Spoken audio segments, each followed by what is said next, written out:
success factors for life and business. Now, you'll hear me mention behavior matters a lot during this presentation, hashtag behavior matters to be more specific, because behavior truly does matter all day, every day. So come on in, join me as you learn more about the 8 behavioral success factors for your life and your business. Now, this is one of my favorite quotes. It's by a woman. Her name is Veronica Tagleva. And she says, to know yourself, you must first sacrifice the illusion that you already do. Let me repeat. To know yourself, you must first sacrifice the illusion that you already do. So what does that mean? Well, oftentimes we go through life and we think we have it all figured out. Well, I can tell you, I know I don't have it all figured out. And most people don't have it all figured out, right? We're usually getting to know ourselves over time. We find out new things that we like. We find out things that we don't like. And when it comes to understanding yourself, I encourage you to have a growth mindset, not a fixed mindset. A growth mindset is going to allow you for self-reflection, allow you for self-evaluation, allow you to have an opportunity for that deep level of self-awareness so that you can know who you are, why you are, what it is that are your unique gifts, talents, skills, and abilities, what is your positive contribution to the world, and ultimately, what is your life's purpose? These are pretty deep questions. And to know yourself, first, sacrifice the illusion that you already do, and then open your heart, open your mind to the opportunity to learn something. So that's what I encourage you to do as we go through this workshop. Now, my favorite quote from myself is, how you do anything is how you do everything, because behavior does matter, literally all day, every day. So what do I mean by that? Well, when we talk about behavior, we know that we are hardwired in a way to do certain things a certain way. We have learning styles that are already wired within us, communication styles, how we make decisions, how we build relationships, how we go about setting goals, how we work to accomplish those goals. All of this is already wired within us. As young as the age of 3, these behaviors start getting established in our amygdala. They're very hard to change. And so when you think about how you approach life or business, how you do anything is how you do everything. Now, you might be someone who's really outgoing, like I am, extremely outgoing, and always wanting to talk to everyone, move and connect. And that's very easy for me to meet someone and instantly I have a friend. But you might also be someone who's more reserved in your nature, to where when you meet someone, you might be a little more guarded at first, instead of instantly walking up to them to make a friend. Well, if that's your style, either reserved or outgoing, that's how you do everything. That's how you handle it when you show up to a family gathering, a barbecue. That's how it happens if you go to a restaurant. That's how it happens if you show up for work. It's always the same, unless you consciously make a difference to change it. Now, that's a challenge. Not to say it can't be done, but it is a challenge because you're already wired to do that. Now, I've been working in this industry of behavioral science for a few years now. As a behavioral superpowers coach, I help people decode their human behavior and optimize their performance and enhance relationships by using validated behavioral insights. Now, this is not soft science, okay? Our information has been validated and researched for over 30 years and is validated in 125 countries and in 11 different languages. What I'm about to show you right now is the result of that research. What we know is there are 10 behavioral superpower styles, and then there are factors and sub-factors that make up what we call your behavioral fingerprints. Because you have a unique way that you do things. Even though you might be an influencer like me, which is one of the 10 behavioral styles, my mother is an influencer as well, but her life experiences, values, education, all those things are different. Even though we're both influencers by the name of the behavioral style, we have behavioral fingerprints that are different. No 2 fingerprints are alike. And actually, there are 1 in 4 trillion different combinations with the data that we collect when you take our behavioral superpowers exercise. So in a moment, I'm going to tell you what the 10 behavioral styles are. at a high level. Okay. Meaning if me and my mom both held up our hands like this, they would pretty much look the same. I'm going to be talking high level. As influencers, our hands look the same. And I'll give you a little insight into each of the 10 and what it really means to be in that behavioral style. Then I'm going to dig into the behavioral factors a little bit more. Those 8 factors for success in life and business. I'll dig into that a little bit and really show you how and why me and my mother can have different fingerprints, even though we're both influencers. So this might be interesting for you. And I encourage you, grab a pen, grab a piece of paper, start taking notes. Because as I go through the 10 behavioral styles, I want you to be writing down, which of the styles do you think you are of the 10, right? And then when we go through the factors, I want you to be writing down and thinking about which side of this 8-factor continuum are you on? Because again, to know yourself, you must first sacrifice the illusion that you already do. So go ahead and take a guess on where you think you might fall. And then you might have an opportunity to find out for sure as we go forward with the presentation. So remember, how you do anything is how you do everything. I'm so excited to share this information with you. Let's get into it. Now, there are 10 behavioral superpower styles, like I mentioned. I'm going to go through and tell you a little bit about each of them. So the first 3 over here, and they're just in alphabetical order. Okay, I'll start with an adapter. Okay, now here's what's so cool about the name of these profiles, because each one of them, they're very descriptive in what the name is. You can kind of figure out what they might be. Now, let me give you a little disclaimer. You may have taken some personality-based assessments before, some sort of psychometric test that gave you some insight into who you were. We're not a personality test. That's not what we do. We don't even measure personality. We measure behavior. Personality is something that over time can change, because literally, if you don't like your personality, you can go get a new one, okay? But behavior is very different. It doesn't work that way. So behavior, again, is hardwired within you. And we know with this data that, for instance, I came out as an outgoing, fast-paced influencer. That is my behavioral style, proven with 91% predictability over the long term. So again, this is not a personality exercise. Whatever you've learned before should have some relevance to you if it's measuring things that make sense, right? And those profiles, there's like 20, or not 20, like 2,000, 3,000 different personality-based assessments, the Myers-Briggs, the Colbys, the human design or predictive index, and, strength finders, right? They're all Enneagram. They're all excellent at what they do. But again, we're not measuring what they measure. We measure something at such a level so deep that it comes out when you're frustrated, stressed, excited, happy, in your genius zone, under pressure, in love, fear. That's your instinctive level of who you are. And that is what we measure, who you couldn't even hide from if you wanted to. And we call them behavioral superpowers. Now, with every behavioral superpower comes a kryptonite. And as you think about a superhero as an example, everybody knows who Superman is, right? You see these folks here, everyone thinks they're Superman or Superwoman. Let me ask you a question. When did Superman become Superman? He was always Superman. Clark Kent was his costume. That's why you see them tearing off their shirts to reveal who they are underneath. That is what we measure, who you are all day, every day. Behavior matters. But the suit that you put on, the costume that you put on may look different at different times, because who you are in all your power and glory may not be the best person to show up in that moment when you're working with someone who maybe can't really respond well to you and all your power and glory. Someone might need to bend and flex to meet the other where they're at. And that someone might need to be you. Okay, so know what your power is, know what your kryptonite is, and know that these profiles right here at a high level, how you will show up. And everyone in the world falls into one of these 10 profiles. So an adapter, exactly like the name sounds, they adapt. They're like the chameleons, I like to say.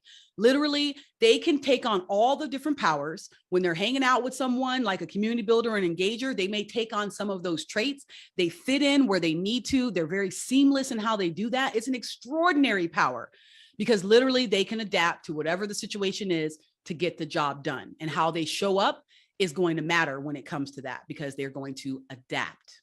Okay. Community builder. Community builders are awesome. They're more on the relationship focused side of our spectrum, and they focus on people and bringing everyone together, hence building a community. They often appreciate consensus and go around to make sure that everyone's okay with the decisions as they're being made. Every team needs a community builder on the team because they are fantastic, again, at making sure everyone's coming together and no one gets left out.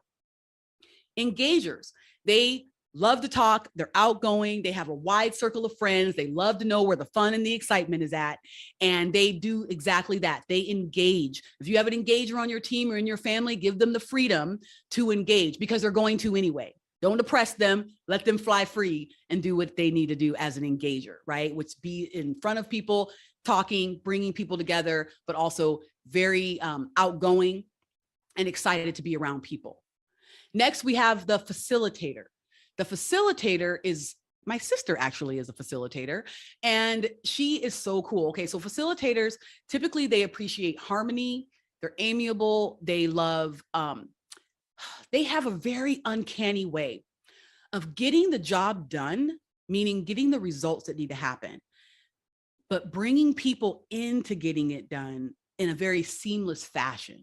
So they will set the agenda, set the tone of kind of what needs to happen, and then kind of rally people around making it happen in such a way where people don't even know that they're being facilitated. You know, they don't even know because they take care of people, yet they're goal oriented and they have a masterful way of doing that and bringing people together. I met a 12-year-old once who was a facilitator, and she was a take charge, spontaneous facilitator. And she said that she had no idea how or why, but every time the teacher would kind of give them a project to work on and put them all together to say, hey, you know, you guys work on this project, I'll be right back. She says that she could always just look at the situation and know exactly what needed to be done. And then she would go about the process of getting the rest of the students in order, you know, to do it, right? But she was a take charge facilitator. So she did it in such a way, which she's pretty much setting the agenda and she expects it to be followed, right? She has no problem saying, hey, here's what needs to be done. And it was fun to coach her in that, to be able to show her, not only is she a take charge facilitator, but there's a way to facilitate in a way that everyone is responsive to that. And as a young person, you know, learning herself and her style, you know, she was able to really take a lot out of having access to that information so that she could be better, more of a leader, as well as a facilitator. So we have a lot of fun helping people at all ages be able to understand this information about themselves. So initiators, next. Initiators are the spark. They are the ones that come in, set the agenda, set the tone, set the goals, set the rules. They want to be able to do that. Okay. They get bored if they can't do that. And they also expect everyone to fall in line. Okay. Now remember, be writing down which of these you think that you might be. So they expect everyone to fall in line to get the thing done that they need to have done. And then they're off to go do something else. Okay. They're the spark. They initiate. Now, here's what I want you to know about initiators. If you know any and you're working with any, do not tell an initiator that you want something done before you're ready to have it done. Why? Is because they're going to go do it before you even finish talking. Okay. And if you don't want it done, it's already done. So now you got to go back and be like, ooh, that was just an idea. I didn't really want that yet. And they're like, why are you telling me? Right? If you're not ready for it. So be ready if you ask an initiator to do something, because they're going to get it done. Okay. So be certain about that. On my team with the Dream Smart Academy, you see another logo up here on the screen. You see my logo, Freedom Empire Consulting, but I'm also the Chief Behavioral Superpowers Officer for Dream Smart Academy. Dream Smart Academy is an organization where we have a couple different things going on. One, we have a charter school that we are building. So I'm the co-founder of the Dream Smart Life Prep Academy, which will be a behaviorally based charter school where every single student that comes in will take the exercise that tells them which one of these profiles that they are, which is pretty fascinating. And then we do online training, coaching, and in person mentoring for all kinds of organizations. We do teen workshops, we do dream team workshops for organizations, corporate training, hiring, it doesn't matter. Everything starts with behavior. Okay. So I spent a lot of time working with Dream Smart Academy, and many of the people on our executive team are initiators. There's like 3 of them. Okay. So I spent a lot of time working with initiators, and I absolutely love working with them because, again, they just get it done and no grass grows under their feet. Now, influencer, that is my style. Influencers, we are ringleaders. We're assertive. We communicate. We love being in the front of the room. We love speaking and coaching and training. We influence. Now, this is not a social media influencer, like you've heard that term before. It has nothing to do with social media, okay? This term has been defined as, this is the name of this profile, over 30 years ago. So as an influencer, we have a very natural way to use our usually extremely powerful communication skills in order to relay messages, set the vision, set the tone. Typically, we are visionaries. We focus on relationships and results equally. And we typically get things done in a way by using those communication skills and our persuasion skills to have people follow along, right? We influence, but we also use those same skills truly to help develop people and help them grow, especially with strategies that we see value in. So influencers are exactly that. They are an influencer. And again, I mentioned I am one, but so is my mother. And when I found this out about her, wow, it just made so much sense. It actually explained why many times in my life as we were growing up, we had a lot of conflict, me and my mom. I realized that we were more alike than different. And the things that we were similar in created conflict. And now we both have had conversations about having access to this information. And we realized that we probably both were trying to influence each other. And that was what was creating the problem. I was the child. I should have just been listening and doing what she told me, but I was also the influencer. So I was probably trying to influence her. She's influencing me. It didn't always work so well. My sister, being the facilitator, being the peacemaker, was always the one going, you guys calm down. She was always the one being literally the peacemaker, when me and my mom weren't always about peace. Mom, if you're watching this, you know what I'm talking about. Love my mom so much, especially now that I have so much more of an understanding. So here's the thing. Sometimes when people behave how they just are going to naturally behave, because this is about natural behavior, when that behavior is different than ours or not what we expect or want, we take it personal. We think that they're behaving that way or not behaving how we want them to because they're doing it to spite us in some way, or just to be insubordinate in some sort of fashion, or whatever the reasons. But we think it has something to do with us. Well, let me tell you, it usually has nothing to do with you. I like to say it's not personal, it's just science. Because me growing up as an outgoing, fast-paced influencer, I always had something to say about everything. I was always in the middle of something, the front of the room, talking to this person, doing this, gathering people to do this, coming up with big, huge, grandiose plans about, oh my God, we can totally do this. That's what an influencer does. Now, how many times growing up did people tell me to calm down, slow down, be quiet, sit down, right? Trying to oppress who I was because they thought that I should behave in a certain way. My sister, on the other hand, she probably didn't get told that at all because she's already calm and more reserved, right? So I was compared to her a lot of times. Kenyatta, why can't you just calm down like your sister? Because I'm not like my sister, right? And sometimes, since we don't understand these things in children, we try to change them.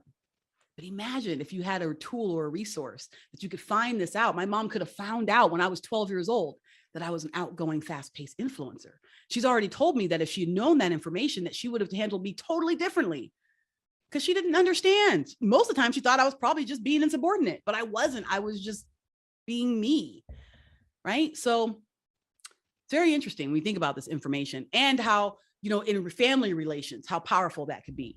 So the next profile is a reflective thinker. Now, one of my business partners, Jeff Morris, he is the founder of of Dream Smart Academy. We call him our chief dream maker. He is a reflective thinker. We work together all the time, talk to each other all the time. His profile is so different than mine, but we have so many similarities though, which makes it where we work together very well. Reflective thinkers like to reflectively think. They need to take time to do their analysis, to collect data, to do research. They are going to think out a plan from every different angle, and they're going to take their time to do that reflectively. And you need to give them their time to do that. And the one thing I appreciate about Jeff, well, there's many things I appreciate, but I appreciate that when he does come back with the answer, it'll be perfection, because he will have thought it through. He'll have it all figured out. and he's going to give plenty of information, sometimes more information than I need in my fast-paced, outgoing way. I'm like, I just need 3 bullet points, Jeff. I'm good, but he's going to give me like 8 paragraphs because he can't help it, right? That's the reflective thinker. So I appreciate that. And we appreciate each other because we complement each other. Next is the relationship builder. Now that is exactly as it sounds, relationship builder. Every relationship builder that I've ever met is an absolute sweetheart, okay? They're kind, they're friendly, they're caring, they're compassionate, they're patient, and they really will patiently build relationship. That's what they do very well, and they're masterful at it. That is absolutely their superpower. And so if you've got a relationship builder on your team, or you know someone who would fall in that category, you already know. And if you think you're a relationship builder, you already know, right? Because again, that's what they do. They build relationships. Now, then we have a strategist, and a name means exactly what it says, right? They're the strategist. Typically, they are resourceful. They focus on information, analytics. They always have a plan. They will see things that no one else will see. They're always thinking of a strategy of how to get something done. And they come up with a plan that's probably built out 8 weeks in advance on a spreadsheet. I love strategists. I'm also the host of a radio show called The Natural Grocer. And the Natural Grocer radio show, we talk about health and wellness and behavior, mindset, spirituality, all things natural, naturopathic, right? So, but our associate producer is a strategist. She's a creative and reserve strategist. And I love working with her because literally whenever I get my little sheet or document about the next show or whatever we need to do, it is done meticulously. Like she doesn't miss anything. And for me, being the spontaneous person that I am, I need that structure. So I love working with people who are like that. And that's typically what you're going to get out of a strategist. And the last one is the stylish thinker. Now, I like to think that the stylish thinker is a cross between an engager and a reflective thinker.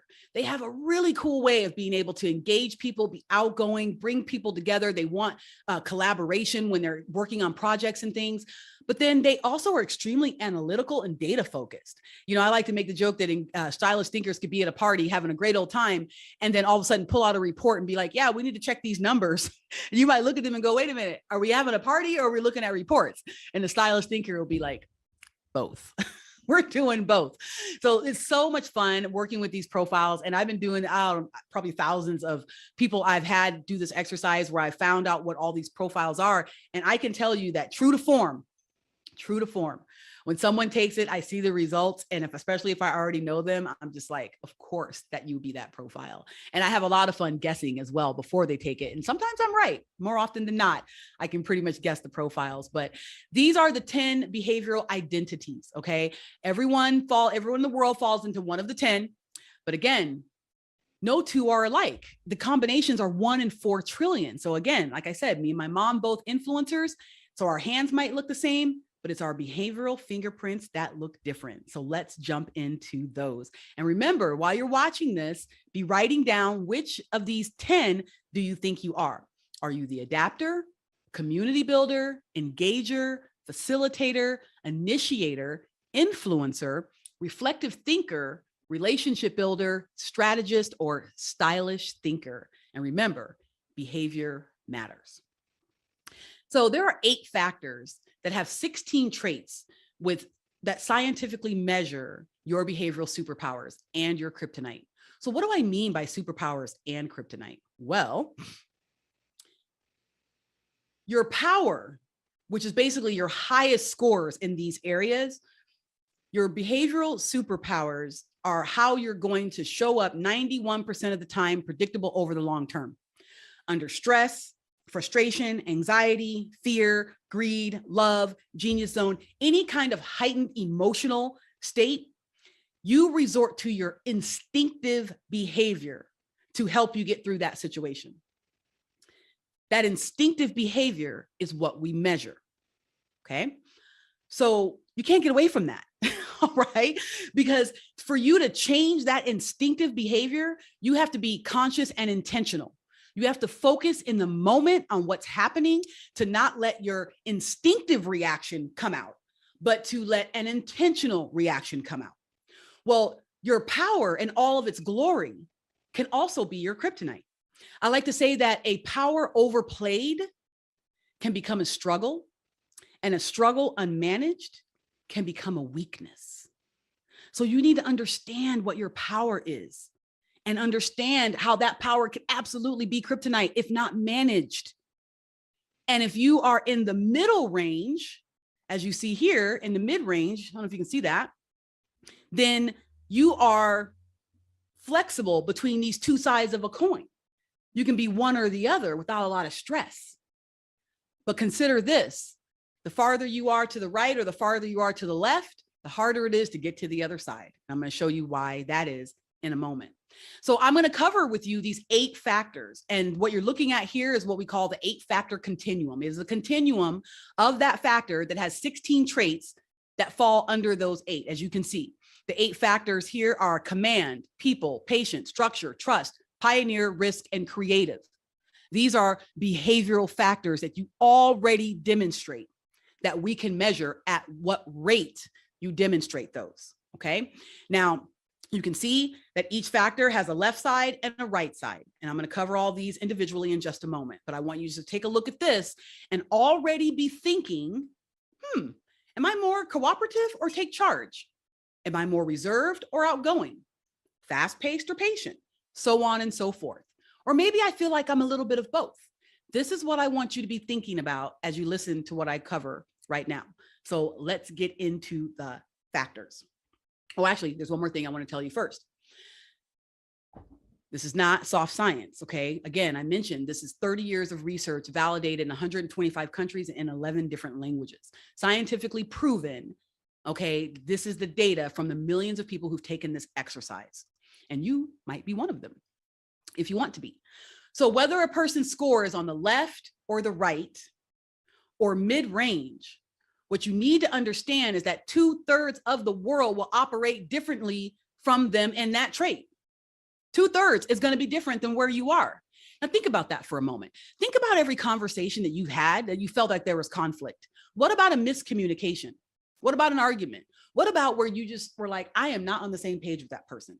What about when you were on a trip with a friend and you just wanted to jump in the car and just go and see wherever you wound up? But that person's like, oh, no. We need to have a plan. We need to know exactly where we're going, exactly where we're staying. You're like, no, let's just get in the car and go. And they're sweating bullets because that's not comfortable for them. And you found yourself wondering, God, why can't they just get in the car and go? What's the big problem? Or they know I want to just go. Why can't they just do this for me? How many times have you said that about someone or thought that? Why can't they just do this for me? Well, again, it's not personal. It's just science. That person might be wired for the opposite of what you're asking, and you're trying to pull them out of their comfort zone. Doesn't mean they can't come out of their comfort zone, but maybe that's why you're getting resistance, is because that's not their happy place. They're wired for something different than you. So 2/3 of the world is wired different than you, okay? So again, knowing that, what does that mean? Does that mean that 2/3 of the world needs to flex their behavior to meet you where you're at? Or does that mean there might be times when you need to flex your behavior to meet someone where they're at? Well, I can tell you one of the marks of a true leader is to be able to understand themselves and have deep self-awareness. And then the next thing that a true leader needs to have is the ability to understand and manage the differences of other people. Understand and then manage the differences, respect the differences, navigate the differences, which means that that leader might need to flex their behavior a little bit to meet someone where they're at. The challenge is if you have to flex very far, if the gap is wide. And we're going to talk about that in a moment. So as you look at this and we go into the command factor, you can see that in this example, a person can be cooperative or take charge on this factor. And as you can see, the number of standard deviations from one side or the other matter. The more standard deviations, the harder it's going to be. So if I'm someone who's over here in the 70 range, and I'm working with someone who's over here in the 20 range, we're talking different things. We have different language going on, okay? And if I'm way over here in the 70, that means that 2/3 of the rest of the world is not way over here in the 70s with me, okay? So the farther the right, the farther the left, the more intensified that trait is, even though the numbers go up here and they go down here, okay? So just think of that. Farther the right, more intensity, farther the left, more intensity, and mid-range, as with any bell curve, most people are right here in the mid-range, which means that they can flex between the two with ease. So as we go through these 8 factors, I want you to be thinking about What side are you on? Left or right for each of the factors, okay? So let's get going. The first one is the command factor. The command factor indicates a person's desire to control the agenda, willingness to assert, and need to make decisions, okay? Cooperative is on one side, take charge is on the other. So as we talk about the command factor, here's the deal with take charge, right? This is their powers. They're results oriented, initiating. They want to set the agenda, decisive. They speak directly with assurance and confidence, right? Typically they can be strategic, but some of their kryptonite includes maybe being opinionated, maybe ignoring outside input, might assume control, may not be the best listener, maybe uncomfortable taking direction from other people, or underestimating the work needed to achieve goals, okay? Difference between take charge and cooperative. Cooperative leaders, they like to follow an agenda. They're process oriented, they speak diplomatically, they like to focus on one thing at a time, okay? And they're usually pretty practical, but their kryptonite could include being unassertive at times, maybe hesitant to speak, maybe underestimate their own abilities, and may consent, but later disagree, okay? So again, these are powers I'm sharing with you, but these are also kryptonite. So be listening and be thinking about which side are you? Are you more cooperative or are you more take charge? That is factor one. Factor two, the people factor.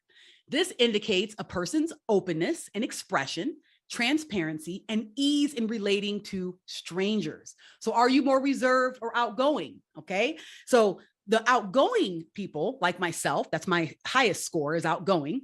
We're good at meeting new people. Usually we're lighthearted, and optimistic, and enthusiastic. We like to make a good impression. We love the limelight. We love to promote, advocate, and sell. We love working with open-minded solutions to things and situations. But our struggles might be that we may be overly verbal, sometimes dominate conversations, could be too optimistic. I don't know if there's such a thing. Often struggle, sometimes working alone, and may display strong emotions, okay? So those could be our kryptonite if you're in the outgoing side, but maybe you're on the more reserved side, okay? Your leadership superpowers improve preferring to work with tasks, good at working alone, can be serious and realistic, set boundaries to stay focused, and can be persistent to get closure.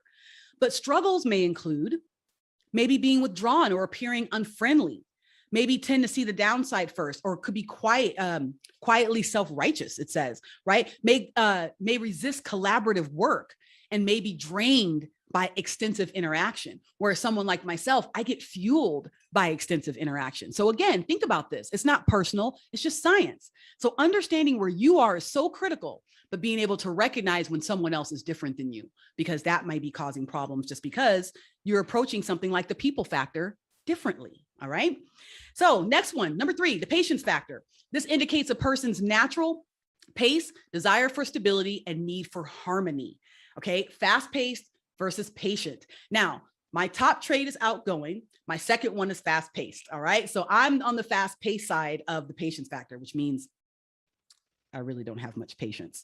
But you can move the needle. When I recognized that about myself, especially when I got these reports several years ago, I was like, oh my God, I did not really understand how much of a challenge that was for me. So through the power of yoga and meditation and intentionality, I've learned to be much more patient, much more balanced, centered, and zen, and slow it down. But I have to do that with intention. I'm not wired for that, okay? So in the patient side of the patience factor, powers include compassionate, warm, and sensitive, typically good listeners, receptive to others, patient and willing to wait, loyal. They promote harmony, consistency, steadiness, right? But some of their kryptonite can include maybe compromising too much, maybe not liking the challenge or confront, or maybe too trusting, might be resistant to change, or maybe not share true feelings because they're so patient with other people. On the fast-paced side, we'll challenge others. We're not afraid of conflict. We're usually very logical, objective, and can be detached. Action-oriented. We work at a fast pace and we respond quickly. We can be comfortable making difficult decisions. We welcome change and stir the pot. Our kryptonite could be not noticing others' feelings, maybe being judgmental or critical. We may lack patience and sometimes speak harshly, and may tend towards overactivity and could be prone to discontent. Ew, right? This is both sides of the coin. We don't just talk about strengths and weaknesses here. We're going way deeper than any of that. And it's important to know all of these about yourself, especially as you're working with other people. So the fourth one is structure factor. This indicates a person's need for structure, concern, and details, and the desire to prepare. Spontaneous versus planned. Now, spontaneous is my third highest trait, okay?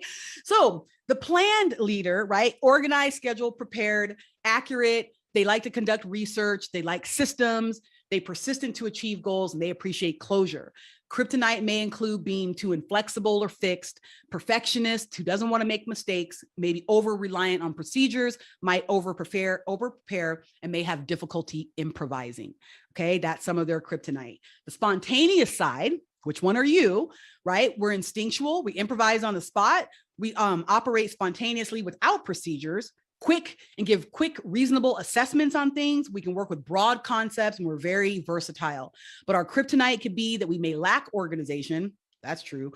May overlook important details. Sometimes may overcommit and be underprepared and overconfident. And we may totally discount the rules and agenda. So let's keep moving here as we go through these. We got number 5, the trust factor. This indicates a person's ability to naturally trust others.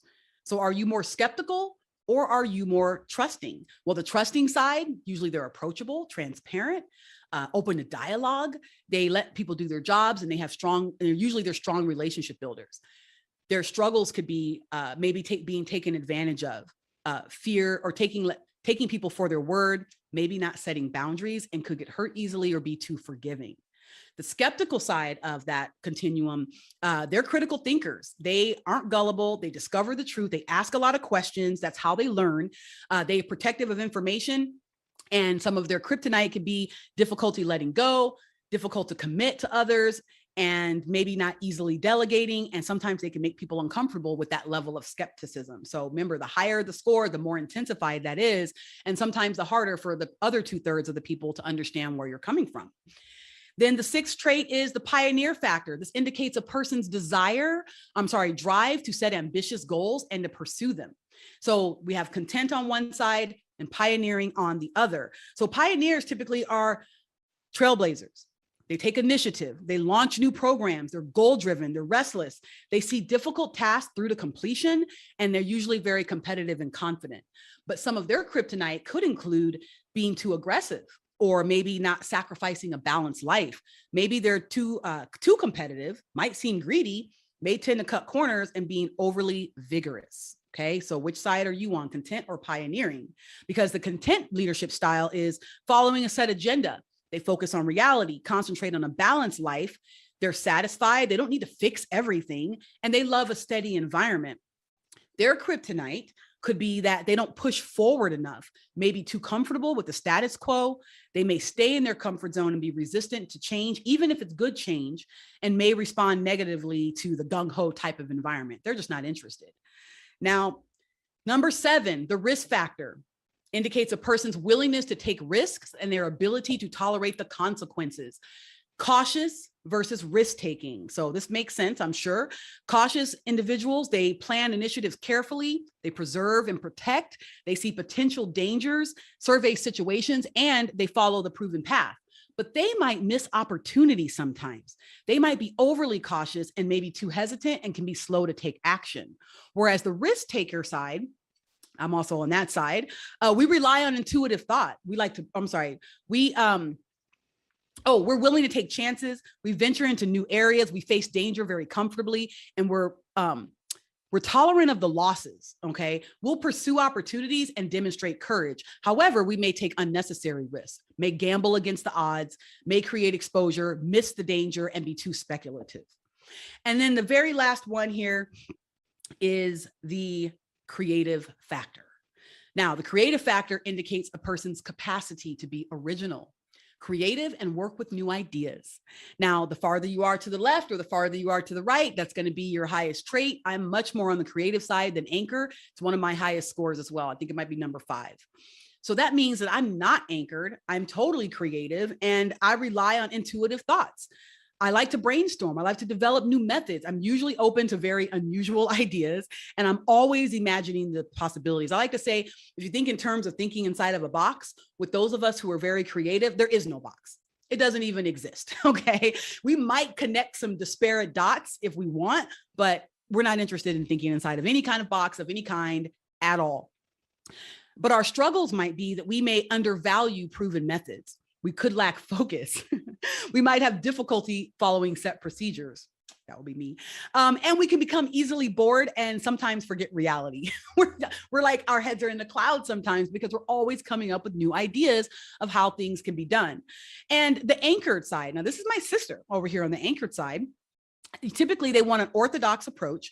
They focus on practical realities, follow established procedures, operate using evidence, and consistent implementation and execution. This is my sister all day.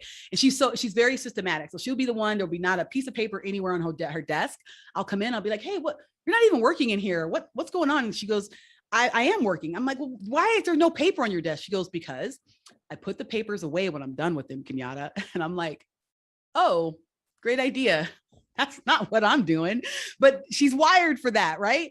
So struggles in leadership with the anchored style might discount unconventional ideas, and they may overly rely on proven procedures, may procrastinate on open-ended tasks, meaning they need to know exactly what the process is, and they want closure in that. They may be hesitant to act on new ideas and could become overly conservative or resistant to change.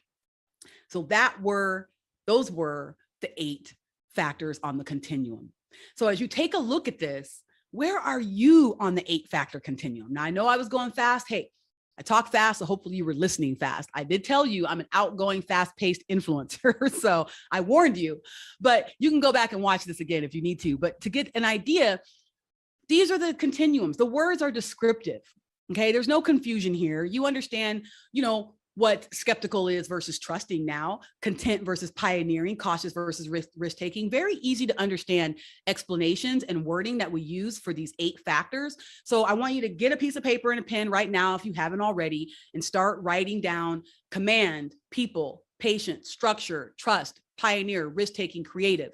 And then write down, are you more on the take charge side or cooperative? Actually, if you want to get fancy, then give yourself a number. Which number? Where do you think your number is? Maybe it's not so much more take charge, but are you over here in the 80 or are you 60? Are you cooperative side all the way at 20 or are you about 45? Okay. So be specific, really think this through and ask yourself, which side of the continuum do you think that you fall? I want to offer you the opportunity to find out. I want you to not only write down what you think you are, because that gives a moment for self-reflection. And maybe no one's really asked you these questions before. Maybe you're already realizing, oh, I see why it's so important to know this. Now I know why I'm always coming in hot, I call it. That's me, the spontaneous one, right? Versus someone like my sister who's going to pack for a trip 3 days before she goes. I'm usually packing the morning of, right? Now I know why I always do that, okay? And why she always does that. So my name is Kenyatta Turner. I am the founder of Freedom Empire Consulting, where I coach, I influence, and I protect. I'm offering you the opportunity that after you've done this workshop to discover and uncover your behavioral superpowers, and you can take the behavioral superpowers exercise. It only takes about 15 minutes, and you will learn some of this information that I've been sharing with you. You'll find out which of the 10 behavioral superpower styles you are. You'll also find out what your 2 highest traits are, so that again, I said I'm outgoing and fast-paced as an influencer. So I want to offer you the opportunity to do that. I want to know which one you think you are. Okay. So go to my Instagram. It's at Kenyatta Turner. Okay. And send me a DM. Let me know. Do you think you're an influencer? Do you think you're an initiator? Are you the reflective thinker? I want to know which one you think you are. And then I will give you an opportunity to find out for sure as a gift from me. So again, my name is Kenyatta Turner, founder and CEO of Freedom Empire Consulting, where I coach, influence, and protect. So excited for you to participate in this workshop, and I will see you soon. And remember, #behavior matters all day, every day. Thanks for watching. Talk to you later. Bye.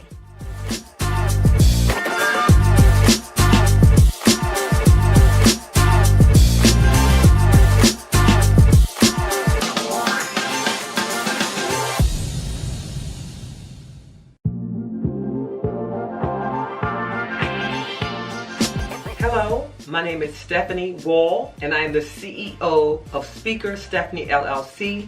I am the founder of 1 Million Lives Transformed and the founder of Her Story, Our Story, 1 Hour of Power.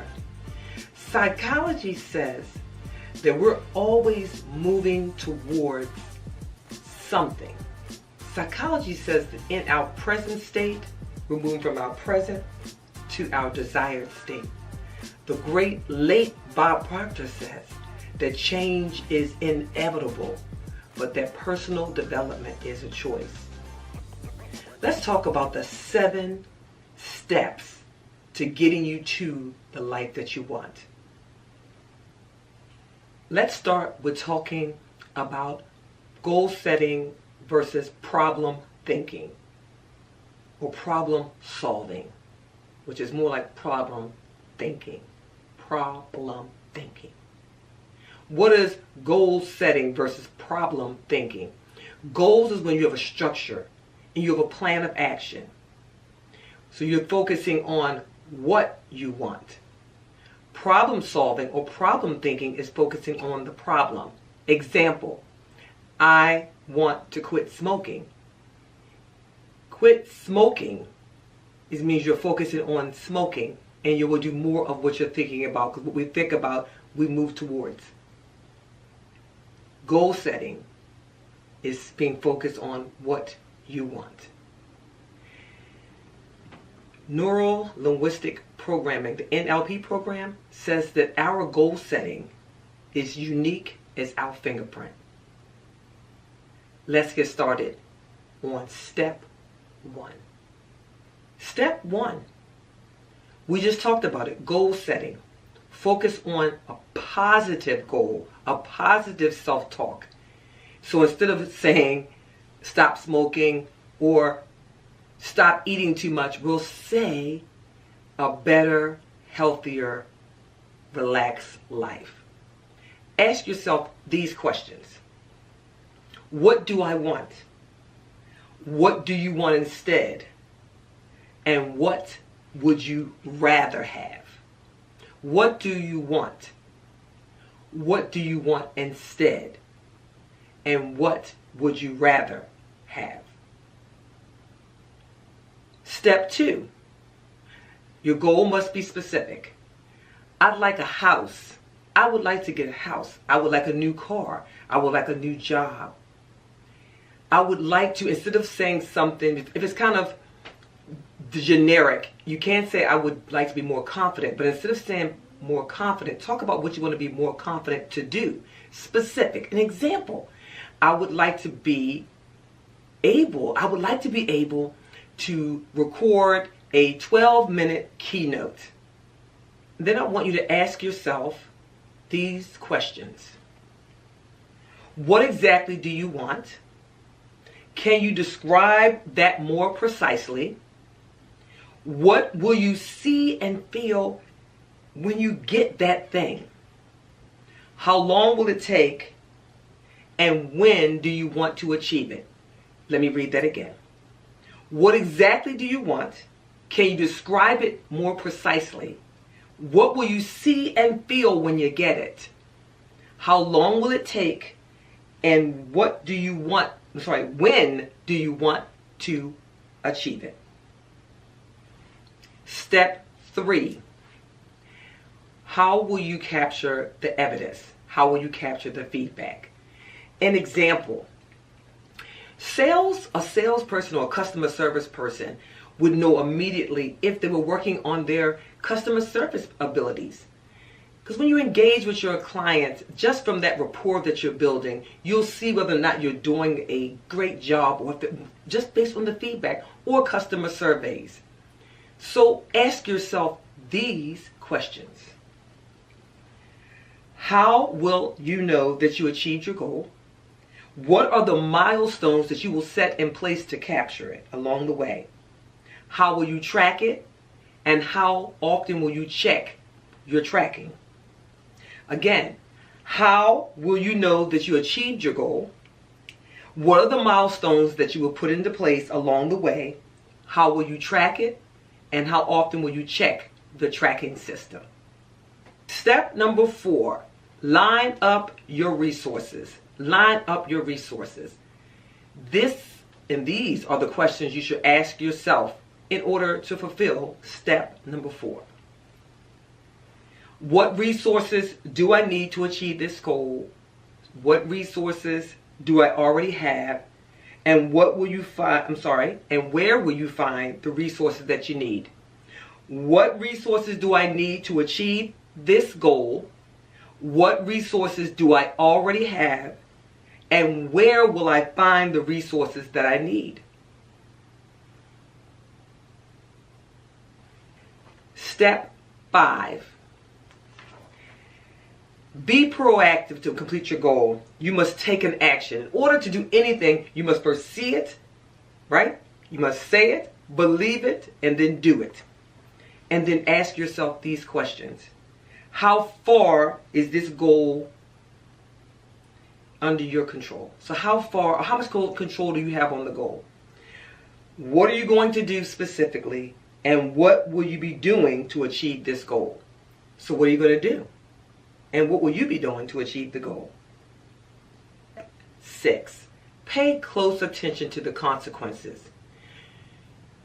Each time you go for a goal or you make a change in your life, it affects not only you, it affects the other people around you. So ask yourself these questions in relations to checking out and being careful and focusing on the consequences.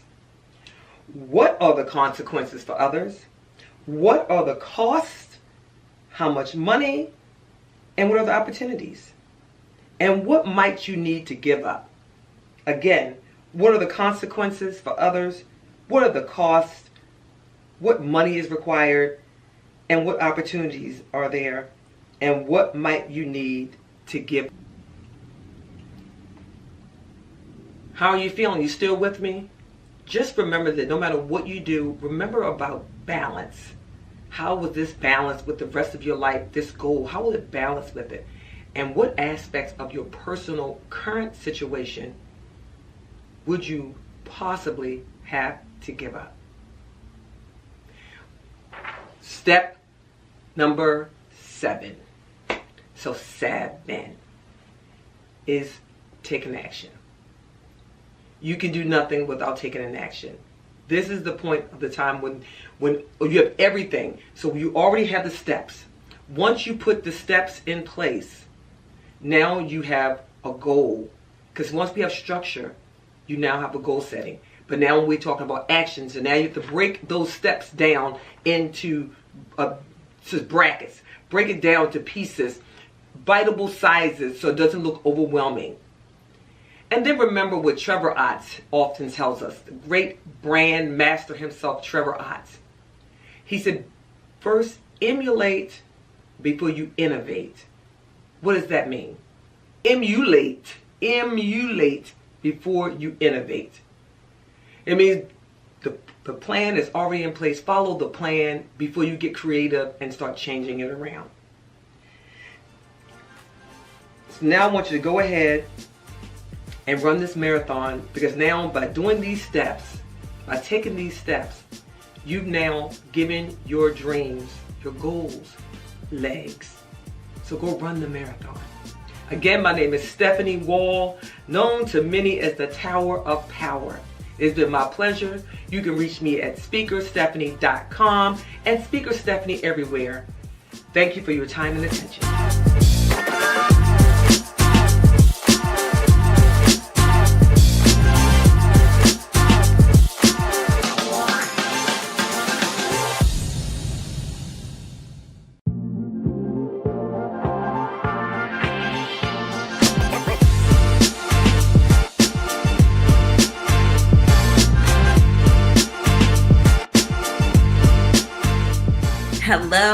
Hello. I am grateful that you are here today with me to talk about personal brand development.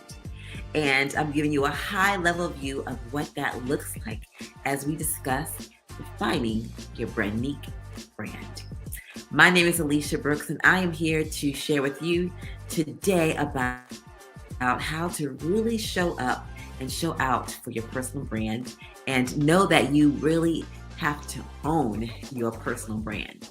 And so let me get started with you to look at the presentation, and we will get started as soon as we get it to come up. Here we go. All right. So defining your personal brand, your Brandnique brand, and I coined Brandnique. I am great for putting two words together. And when I do that, I become creative. And so I put two words together, brand and nique, or unique.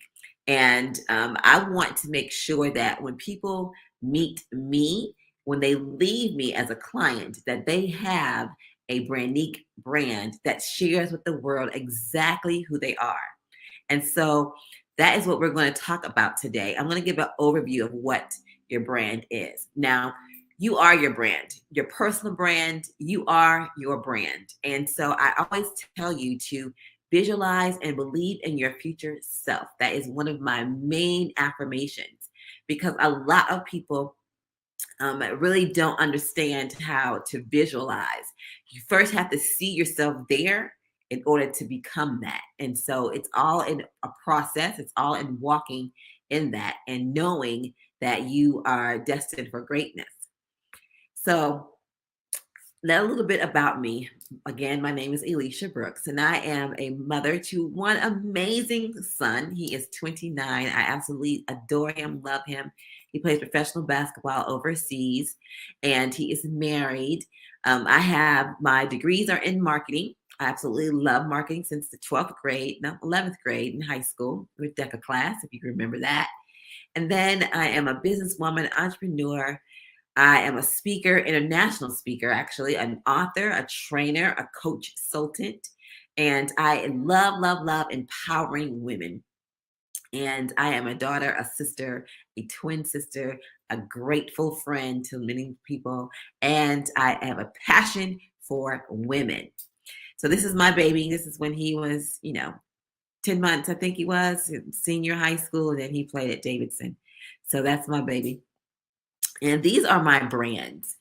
I have Brandniquely You, which is my client work for brand development. BU Global is my nonprofit organization. Brandniquely You Academy is where I get to teach and educate. Authentic Lifestyle is one of my ministry lifestyles. And then my 3 Peas in the Pod is my cleaning service with my sisters. And so that's a little bit about me. Now let's get into the nuts and bolts of this. How are you showing up representing your brand? Because you do know that your brand precedes you. So people get to see who you are, but it also precedes you. You remember how when we were in high school or elementary school or middle school, and your reputation preceded you. So the teachers already knew who was a class clown, who's going to be the valedictorian, who's going to be, they already see that in people, and it goes and it follows you. And so you have to know that you show up every day and you represent your brand. And how you do that really does matter, considering what all that you want to do. And I'm always talking about owning and controlling your brand. When you don't control your brand, other people will. And you don't want your brand in other people's hands. All right. So let's look at the different aspects of brand development. And so you look at your brand mission, your vision, and you must have one of those, because if you don't, it's like, what am I out here doing? What's my goal? What's my vision for myself and my company and all of that? And so you must have a brand vision and a mission. Your brand voice and tone is how you speak. You want to show up authentically as you. And so you must have the same tone throughout your platforms. And we'll get to that too. Your brand strategy. How are you showing up? Where do you need to show up at? And then your brand story. Everyone has a story, and everyone has a story that people can connect to. Now, not everyone is going to connect with you. Everyone's not going to vibe with you, and that's okay. But you got to understand that your brand story is unique to you. Okay. And then we're going to look at the other side, which is your brand image, which is your impressions. It's your reputation. It is your beliefs and your values. And it's how you really connect with other individuals. We are in a space now where we're on social media and all we're doing amazing things, but we have to have that human connection. And so that really does matter in terms of your brand. Okay. So what is a brand? A brand is more than just a logo. I say that all the time. And people think that your brand is some logo and some pretty colors and some nice fonts. That's a part of it. But your brand stands for more than that. Okay. When we look at your brand, it's how people are going to remember you. What's going to stand out for them? What's going to make them remember that you made a difference, that you showed up, right? And so it becomes, those parts are your assets of your personal brand or your brand. And you have to look at deeper things than that, like your brand promise, the brand value. What are you going to show up and bring to that person or individuals every single time they get with you? And so you have to build relationships based on that, if that makes sense. So every aspect of your business contributes to your brand. Your employees, your stakeholders, your friends, your network, all of this is involved in your brand. And so we have to look closely at where do you really see yourself. And that's why I take clients through a series of assessments where we got to get you closer to your personal brand as possible. And a lot of people don't understand what that is. And a lot of people think, just because it's a logo, yes, you do need a logo and all of that. That you need a brand first before you start marketing anything. Okay. And so that's where all of this comes in at. And so continuation of what a brand is. When building your brand, you're looking at a few things that you want to look at. So what are they going to get when they receive you? What's your core identity? What's the 7 things that your core identity deals with? What does that look like for you? How are you really going to connect with people? What really does matter to you? Is it about time? Is it about excellence? Is it about customer service? Is it about serving? What are your core values? Okay. Your personas, your brand story, your visual identity, your aesthetics matter. All right. A lot of people just put things together, but your aesthetics matter. Okay. And then the content you're putting out there. What kind of content are you putting out there? What kind of information are you educating people on? And a lot of times we think that content is all about selling. It has some selling to do with it, but think of it like this. It's the 80-20 rule. You give content 80% of the time, which means you're educating them on something, you're giving them insight on something, whatever that is, and then 20% sales. A lot of people do that backwards, but you first have to show that you know what you're talking about, that you have studied, that you've researched, that you have become an expert and a master in it. Okay. And so that is where your personal brand begins to really rock and roll. Okay. I know that because a lot of us have so many gifts and talents, and we're like, I can do this, I can do that. But really, you want to hone in on what your personal brand and what your image stands for. Okay. So let's look at, who are you? In search of identity, a lot of clients come to me and I'm like, I don't know what my purpose is. I don't know if this is what I'm going to put, if I'm going in the right direction, if this is what I'm supposed to be doing. And I always say, take the time to look at your life and things that you put aside, but keeps coming back up. You keep putting it aside, it keeps coming back up for you. And every time you talk about purpose, it finds its way to you, right? And so when you're saying things about who you are and what you do, you want to look at, what are those things that I really love doing? What wakes me up in the morning that I get to do something? What is it that I really look at that says, oh, if I hear it, or if I see a word, like for me, women, entrepreneurship, business, anything like that, or personal branding, anytime I hear those words, those are that's piquing my interest. So my ears perk up and I'm looking like, okay, well, let me see what this is about. I'm always learning about it. And so you want to look at what is that for you? Okay. What do you feel the majority of the time when you hear those words or when you're around someone and you're doing that? Do you feel joy and comfort, or do you feel like, oh, why have to do this? If those are the two things you're dealing with, don't look into that. But if it's something that you feel like you really love, you keep putting it down, you keep coming back to it, and then what does that look like? And so then you're looking at your identity around that. Who are you when no one is looking? When no one is looking, what are you doing? What are you seeing? What are you studying? What does that look like for you? All right. And so looking at your true identity, especially when I'm working with clients, I take you through my dual program, which is personal mastery and then personal branding, because you have to first know what's on the inside first before we can work on the outside, if that makes sense. And so we start with your character. Your character is your attitude. It's either positive or negative. Hopefully, it's positive. It's your ambitions, it's your qualities, it's your abilities. What does your character say about you? What can your people say about you? Your friends, your clients, your family. What are the character traits that you really hone in on that people absolutely know that this person is loyal, this person is great, this person serves in excellence? Whatever that is, you want to look at the positive sides of your character. And those are your strengths, is what I call them. And so you are looking at what really does matter to you. Okay. Your character matters. Then we're looking at the value, your principles of standards. How do you govern yourself on the job, working for clients, people you serve in the community, whatever that looks like? What values, core values, do you hold true? And then what benefits you and your brand bringing this to the world? What do people get from you when you show up? What's the value you bring? Okay. Value and not material worth. Those are two different things.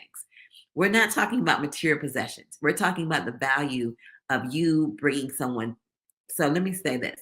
So for me, the value I bring, I know my purpose is always to empower. It's always to engage with people. And I'm always going to educate people. And I'm always going to walk in excellence. I'm always going to serve in excellence, period. And so it doesn't matter if I'm serving in the nonprofit, I'm serving my clients, I'm speaking somewhere, you're always going to get those three things, those four things, right? And so you have to know what value you bring to the table and what value do you bring with working with others. They have to see that. They have to gather that for themselves. But because you are clear on your values and your character and your self-worth, that makes it that much easier. Okay. I hope I'm making sense because a lot of people get branding as just this fluff, nice word, but so much deeper than that. So this is the deeper part of it. I'm not going so deep in it. Okay. And then we're looking at your personality. Your personality is about who are you? Your personality attracts people to you, or it can repel people from you. And so you don't want to be repelling people. Like if you are working at, I don't know, let's just say Macy's. You're working at Macy's and your personality sucks, right? Don't you think that anyone that comes, let's say you're in the shoe department, excuse me, you're in the shoe department and you're working and you have a bad personality, you have a bad disposition about yourself, and that energy spews from you. I promise you it does. Your energy either is going to attract people or it's going to repel people. And so your personality should be attractive. It should be one that, now we're just talking about ones who really want to work on their personal brands. You be attractive. You should want to have a open spirit where people are attracted to you and they can talk to you. They can ask you questions. They can approach you. And so your personality wants to have that kind of flavor to it. So I can tell you there's some personalities that I clash with, such as sarcasm. I can't stand sarcastic people. And so that will clash with mine. And for me, I'm majority 95% of the time like this. I'm passionate about what I do.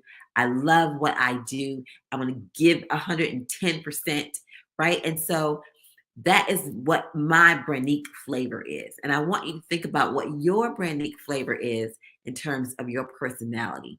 All right. Think of positive things. All right. Not dwell on the negative. Then we're looking at your image. I can't say this enough. Oh my gosh. Because we work on the inside, your outside is going to be portrayed by what's on the inside, right?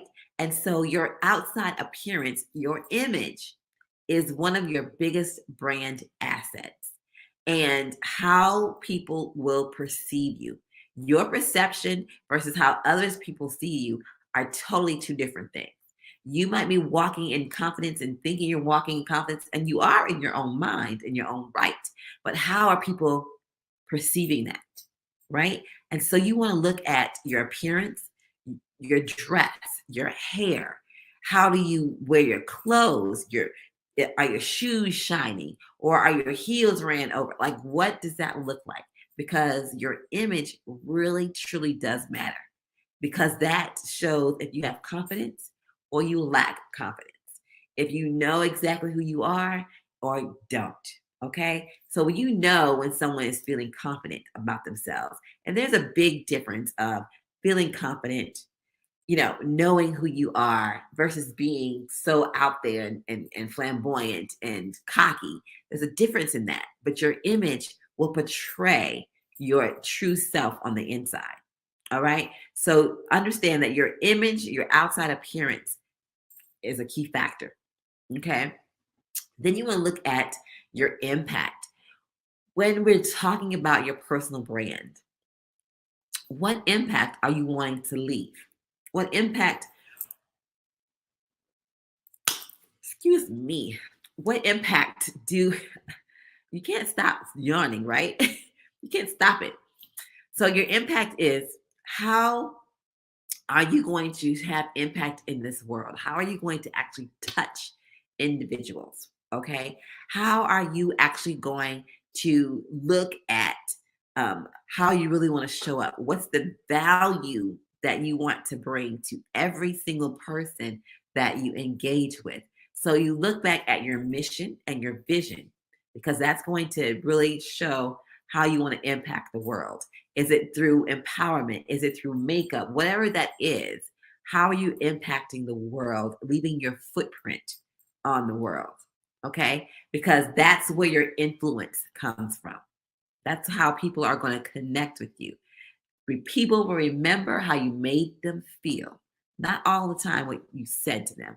Although words do matter, it's but the feelings we attach to those words that matter the most. And so that goes back to the impact that you have. All right, so let's look at your brand reputation.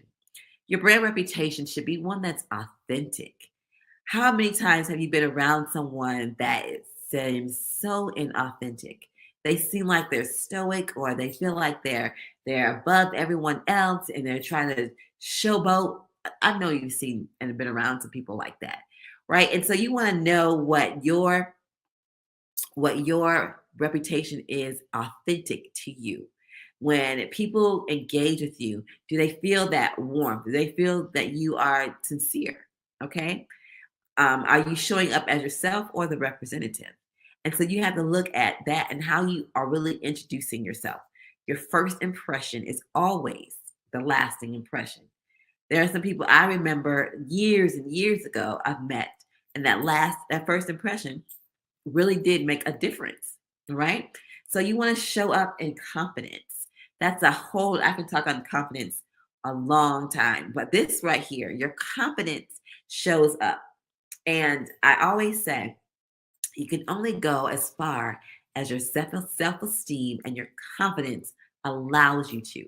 So if you have low self-esteem, you're going to have to do things to build that up. Because if you want to go far, you've got to have self-confidence.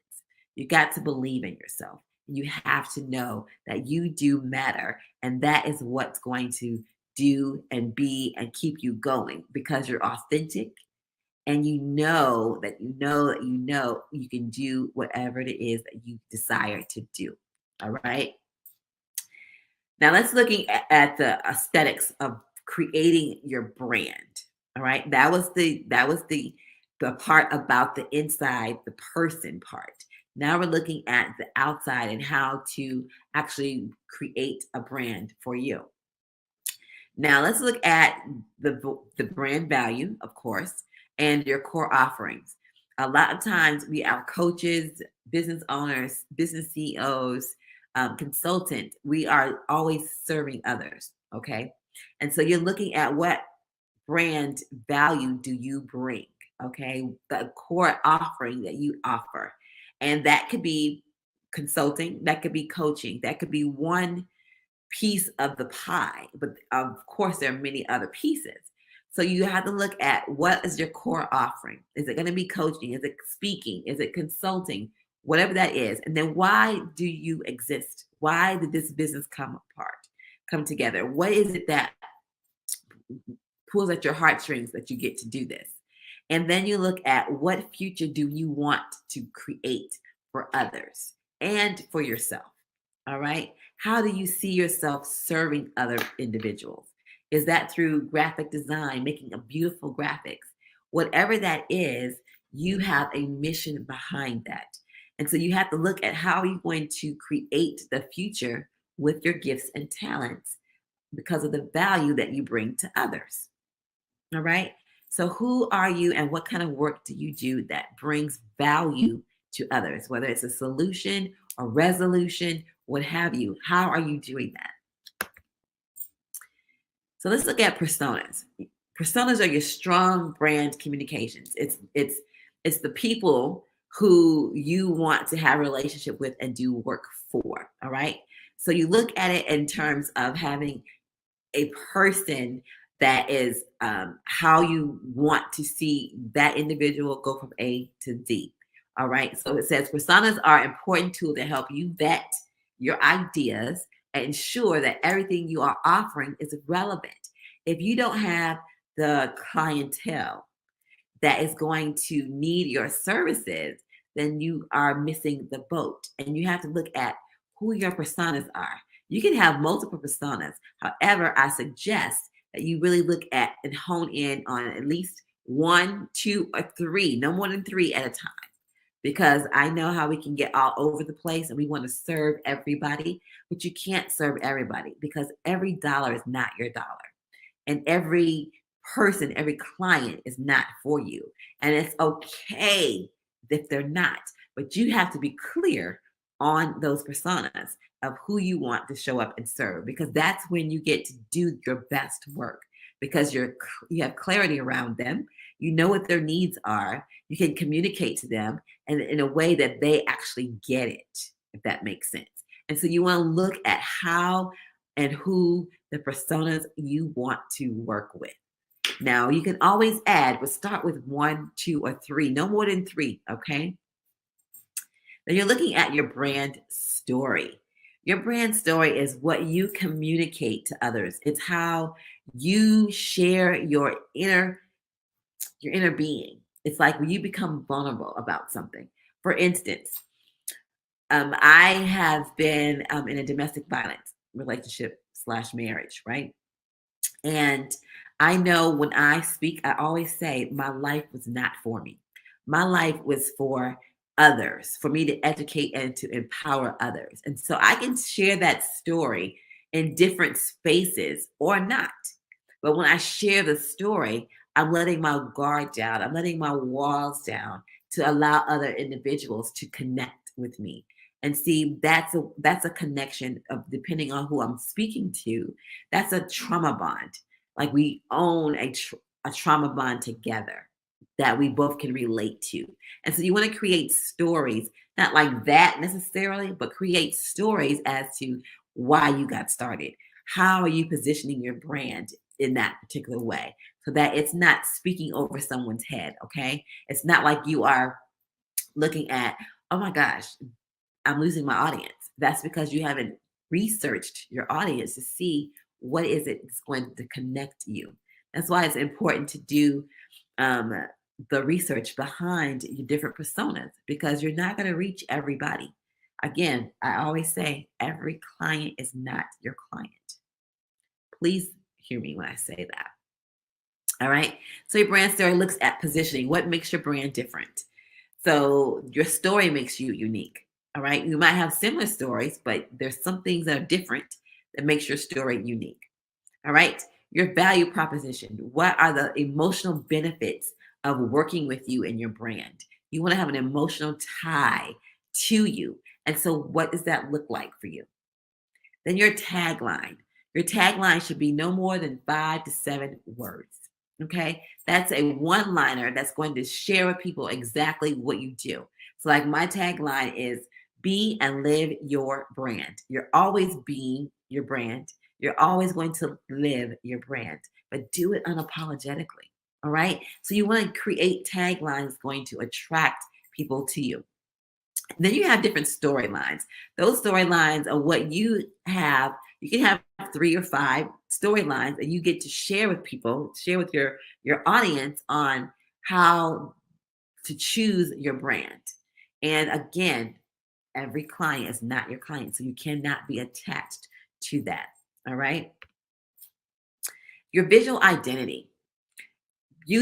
I always have bold colors. So my bold color is bright yellow and this pink, right?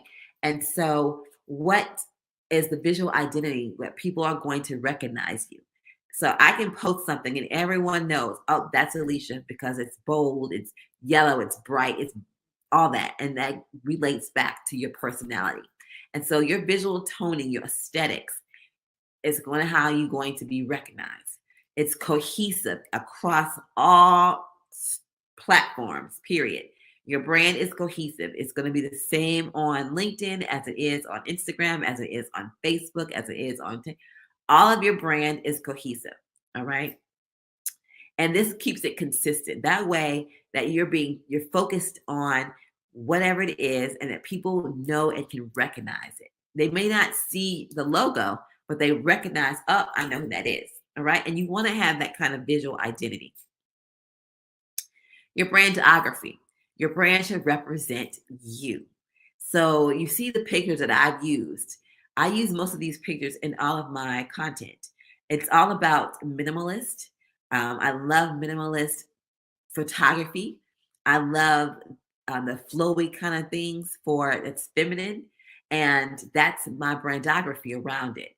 It tells a story and it's visual and it attracts those individuals, women, of course, and it has attracted men too.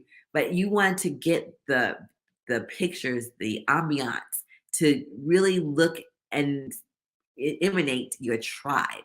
It's how they vibe as well. They will be attracted to it as well. And so you want to invest into your personal brand, get some great photography pictures done for yourself, and then choose. There are several different websites you can choose from, like iStock. iStock Photos has amazing photos that you can use for your brand, and you can keep reusing them. Now, if you want to switch up, that's, you can do that, but do that gradually so that people are walking with you in that, and they're not being confused as who is she? Who is this person now? Right? So you want to do it gradually. Okay. So we've seen Rihanna. She is the billionaire now with her baby coming. And so she's gone from being a star to now owning her own fashion and makeup and all of this. And it's amazing, right? She's walked into her brand being herself, her sensual, sexy, authentic self. Okay. Then we have Michelle Obama, who is always becoming even better and better and better. And so she has looked into how creating her own personal brand is outside of being out in the White House. So now she's had to reinvent herself as to how I can show up in the world. How can I add value to the world and to the girls' lives? Okay. So you're looking at your brand is always evolving with you. And it's always going to evolve. As you grow, your brand grows. Okay. Now let's look at your brand colors. I always suggest 4 to 5 colors because you have main colors and then you have accent colors. And so my main color is purple, which is my all-time favorite color. And then I have pink, fuchsia, whatever you want to say. And then the pop color is yellow.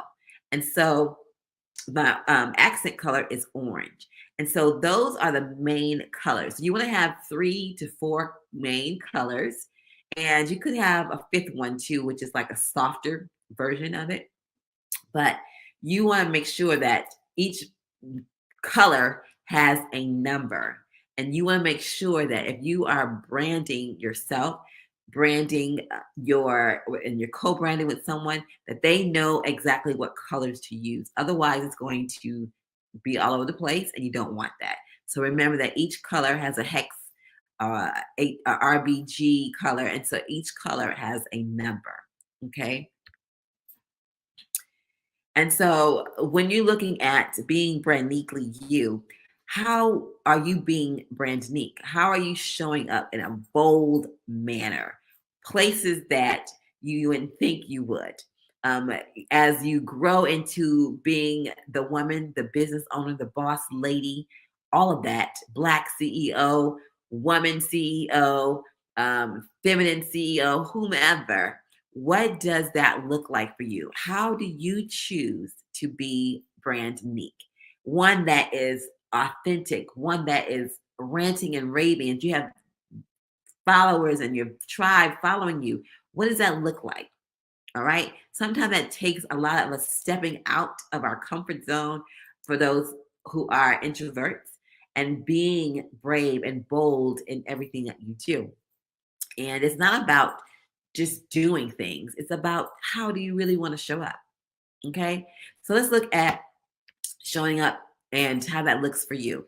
And so I always say, again, going back to my 3 4 E's, I always seek to engage, to educate, and to empower others, regardless of which brand I am representing at the time. That goes back in alignment to my purpose. I know that if I'm doing my nonprofit or if I'm doing branding or if I'm speaking, it's always going to tie around those 3 things.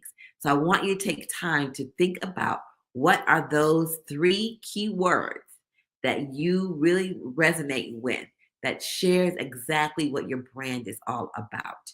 I say 3, it could be more, but I really hone in on 3 because you don't want to get so overwhelmed trying to be all these different things all the time. Okay. So think about that. Then I want you to watch what you put out into the world because your brand matters. You know, you ask your friend or your relative or a mentor or someone who can give you the honest truth of how they see your personal brand. Because I don't want you to put things out there and you think you're doing something great and then people are perceiving it in a different way. So I always really want you to do that at least 2, maybe 3 times a year so that people can get grounded on who you are and what you do. And a lot of times, again, we can be showing up in a totally different manner than what we intend to. And people will perceive that in a different manner. So you have to look at that. And so that's why I say get feedback because how you really want to show up, being your authentic self unapologetically, you can do that in a manner where you're not actually pretending because you don't have to pretend if you're walking and working from the core value of who you are. Okay. Now let's look at a few strategies. A few strategies is like you're always growing. You're not staying stagnant. Your personal brand and you are not staying stagnant. You're always growing every day, every hour, every minute. You're learning something. And so I want you to take time to reassess what your personal brand is regularly. What ideas, what ambitions do you have? Where do you see yourself going? Does your brand and what you say and how you feel and what you do align with where you're going? And so you have to look at how am I growing? How am I showing up and actually growing and having impact? Okay. So then you want to look, how are you speaking the language of your audience?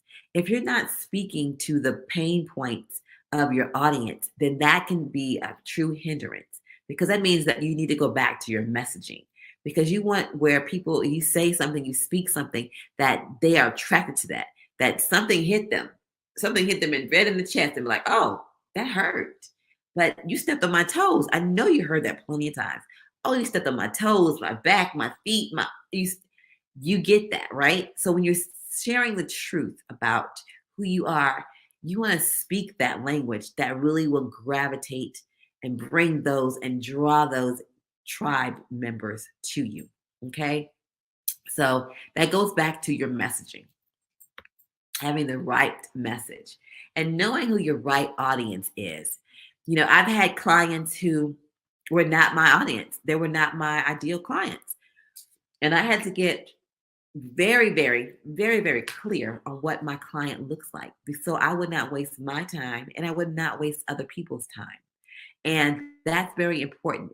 The higher you go as a business CEO, you know where to dabble your feet and you know where not to. And so when you get crystal clear on what that looks like, you will not go after shiny objects. You will not go after every dollar, because again, every dollar is not a good dollar. Okay. And so you want to look at your audience and what you actually offer to them, so that they know exactly what you do. They can articulate that to someone else and bring others to you as a referral. And so, a customer has the authority to purchase your product or they don't, whether you present that to them or not. It's their choice. But you have to know what your audience needs and what they don't need. What's speaking to them, what's assisting them, what's growing them, what's building them up. You get to know that. And that's where you become the authority in that manner of owning your personal brand. All right, so you have influencers. There are so many influencers out here on Instagram, LinkedIn, everywhere. And so your influencer, you get to have your hashtags. You get to use up to 30 hashtags on Instagram. You get to show who you are. You get to actually promote other people's items or services or products. You get, and when you get influencers yourself, you can look at micro influencers, those people who have 2,000 followers or less, but they still have impact. Okay. Every time they say something, their audience, their tribe, their followers will engage with them. They'll do what they ask. Okay. And so you don't have to get caught up in the numbers of, I need somebody with 1 million followers. And not necessarily, because having those numbers, can you really handle the influx of services or products that are going to come your way if you get someone that has a higher number of followers, so to speak? So you want to be cautious of how you actually get an influencer for your product or your brand. And then I always say quality over quantity is the key. When you know that you have quality work, you can charge your worth. When you know it's all about how you create value and have impact, and you have made a difference or you have transformed someone, that's the overall quality.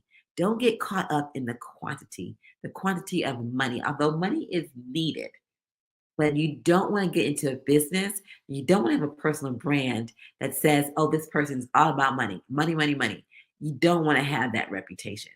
I promise you, there are some and they truly regret it. Okay. And so I want you to look at, at least once a week when you're active in your brand and your audience, it's like, what can I be attentive to? What can I say? What is my audience out there talking about that I need to speak to? Right? That's bringing quality over quantity. And you don't want to just have a whole lot of things going on that is putting stuff out there, but you want to have quality things. And again, there's so many things out there that you probably don't even understand or recognize. All right. And so then you have the client management. Know that you are really, really, really good if you're always saying thank you. Millennials like to hear thank you, not that they just bought something and you didn't say anything, right? And that I probably should go for everybody. Okay. So make sure that you have good client management. Once they come on to work with you, you get to show them excellent client management and engagement. Okay. A lot of our clients come from social media, it comes from referrals. And so when you look at the engagement, look at how you are creating impact. All right. On an average, being on Instagram is 28 minutes. Have you given some impactful, influential, authority speaking content that's going to attract more people to you? So you want to look at that and how that really does serve you. Okay. So if you have any questions, comments, concerns, thoughts, I would love to hear them. You can put them in the comments, or you can send me an email, or have you, whatever method is good for you. But I want you to make sure that your personal brand speaks to who you are. It shows who you are as your person from the inside out. And you have to own that. All right. So when you get to own that, you don't mess that up. Because again, our personal brand is necessarily truly our reputation. And how you manage your reputation really does matter. When people see you, what are their thoughts? What's their perception of you? How are you showing up?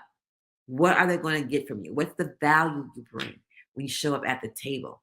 And so you want to ask yourself all of these questions about your personal brand. Again, it's more than just beautiful colors and a beautiful logo. It is more deeper than that, especially when you're talking about really having a company and becoming a CEO. You have to know that what you stand for, who you are, what's your identity, and you have to really know from the inside out. Because a lot of times that's how CEOs really crumble in terms of their business. They get sidetracked. They see the shiny objects, and you don't want that to happen to you or your personal brand or your business brand. And so if you have any questions, please reach out to me. Here's my contact information. You can email me. You can reach out to me, DM me. I am here for you. And so if you have anything that you need to do, please remember to always be and live your brand. It is all about you, and you. So do it well, wear it well, and be authentically you. Actually, be brand uniquely you. Until next time, mwah.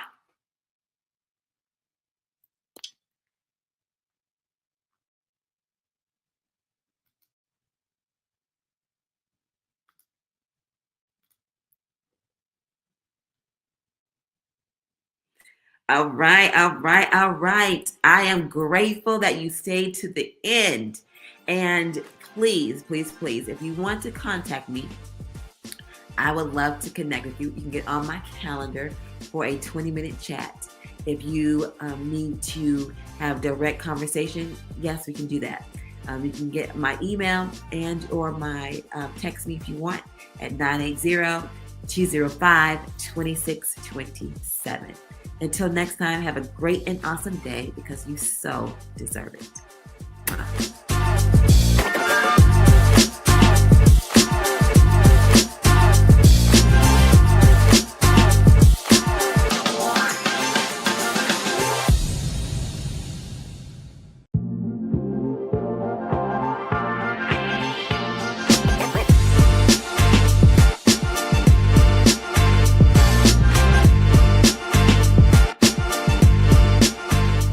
Until you make the unconscious conscious, it will direct your life and you will call it fate.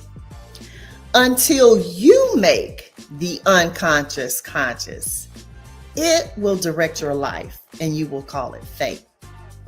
This quote by Carl Jung has been restated thousands and thousands of times, and it's actually one of my favorite quotes because you see, it helped me to understand the power of my unconscious or other than conscious thinking.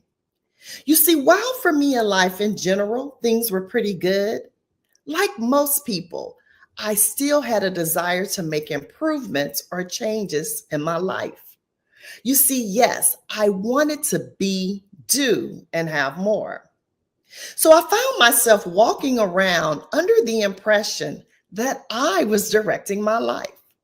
So when I was in a season of mediocrity, I actually told myself that if I simply would do some things differently, my life would shift. I would take courses, go to various trainings, read books, listen to thought leaders. In other words, I did the same things that most people do.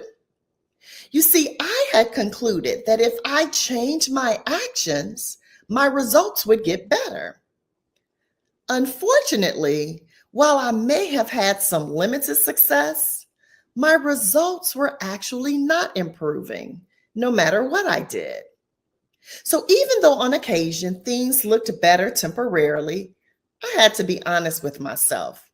You see, the things I was doing did not have that stickiness to them.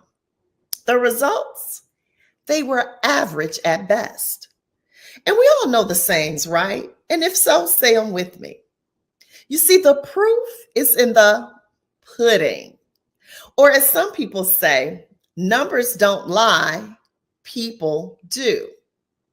Now, both the word pudding and numbers are referring to evidence or results. So results matter, right? Otherwise, why would we say things like, I'll believe it when I see it? It took me more years than I'd like to acknowledge, including seasons of low self-esteem, of anxiety and overwhelm, and trying to maintain the success I had already achieved. Seasons of doubt and shame from being in an unsuccessful marriage. Seasons of frustration from weight gain, disorganization. Seasons of not enjoying my career because I thought my team was crappy or that the organization didn't value me. You see, this list can go on and on. But the truth of the matter was, I had to realize that I might need to start looking at myself. Was it the glass ceiling within my organization? Or was this really about me? Was it about my team who spent too much time complaining and gossiping? Or was it about how I was leading and managing them? Was it about my child who was acting out? Or was it about how I led in the home? You see, how we do anything is how we do everything. So I began to notice that the one common denominator in each of these situations was me. So if in every area of my life I was wanting things to be better, maybe it was not other people. You see, up until that time, I was failing to realize that I was everywhere I went.